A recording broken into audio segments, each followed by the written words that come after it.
సర్వమంగళ మాంగళ్యే శివే సర్వార్థ సాధికే శరణ్యే త్ర్యంబకే గౌరీ నారాయణి నమోస్తుతే.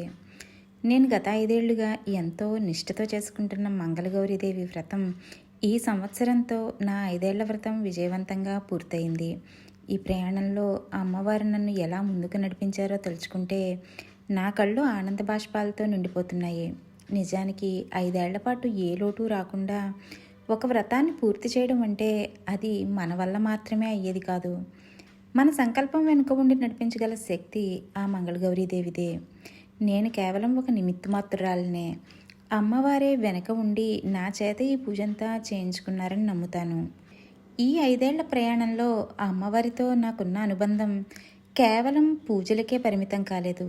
నా ప్రతి కష్టంలో, ప్రతి ఆలోచనలో, నా ప్రతి అడుగులో అమ్మ నాతోనే ఉందనే ఒక అభయం నాకు లభించింది. పూజ చేసే కొద్దీ అమ్మవారితో నాకున్న బంధం ఒక విగ్రహానికి భక్తురాలికి మధ్య ఉన్న బంధంలా కాకుండా ఒక కన్న తల్లికి కూతురికి ఉన్న ప్రేమానుబంధంలా మారిపోయింది. 5 ఏళ్ల పాటు సాగిన ఈ ఆధ్యాత్మిక పయనం నన్ను మానసికంగా చాలా దృఢంగా మార్చింది.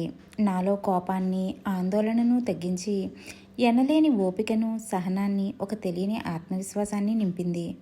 మంగళగౌరి వ్రతానికి ముందుగా ఇల్లు శుభ్రం చేసుకుని చక్కటి ముగ్గులు వేసి అమ్మవారిని ప్రతిష్ఠించుకున్నాను. తొలి పూజ అందుకునే విఘ్నేశ్వరుడి పూజతో ప్రారంభించి అమ్మవారికి ఎంతో పవిత్రమైన తోరాలు సిద్ధం చేసుకున్నాను. ఈ తోరం తొడుక్కోవడం వెనుక ఒక గొప్ప ఆధ్యాత్మిక అర్థం ఉంది. అది కేవలం ఒక దారం కాదు.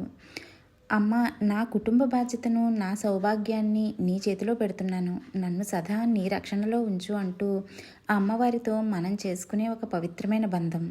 ఇక మంగళగౌరి వ్రతంలో ప్రత్యేకమైన ఆవు నెయ్యి దీపారాధన గురించి చెప్పుకోవాలి. నానబెట్టిన బియ్యాన్ని పిండిగా కొట్టి బెల్లం, కొబ్బరి, స్వచ్ఛమైన ఆవు నెయ్యి కలిపి పవిత్రమైన చలివిడిని తయారు చేశాను. ఆ చలివిడితో ప్రమిదలు చేసి దీపాలు వెలిగించినప్పుడు ఆ కాంతిలో శ్రీమాత ముఖం, ఆ దివ్యశోభను వర్ణించడానికి నా దగ్గర మాటలు లేవు. ఆ తర్వాత అమ్మవారికి ఎంతో ప్రీతిపాత్రమైన పులగం, పరమాన్నం నైవేద్యంగా సమర్పించాను. అమ్మవారికి ఎన్నో పిండి వంటలు పెట్టచ్చు, కానీ పులగం, పరమాన్నాలకే ఒక ప్రత్యేకత ఉంది. పెసరపప్పు, బియ్యం, నెయ్యి కలిపి చేసే పులగం సాత్విక గుణాన్ని ఇస్తుంది. పరమాన్నంలోని పాలు, బెల్లం లక్ష్మీదేవి స్వరూపాలు. మనం భక్తితో నైవేద్యం పెట్టి స్వీకరించే ఈ ప్రసాదం మనలో ఆంతరంగిక శక్తిని, ఆరోగ్యాన్ని పెంపొందిస్తుంది.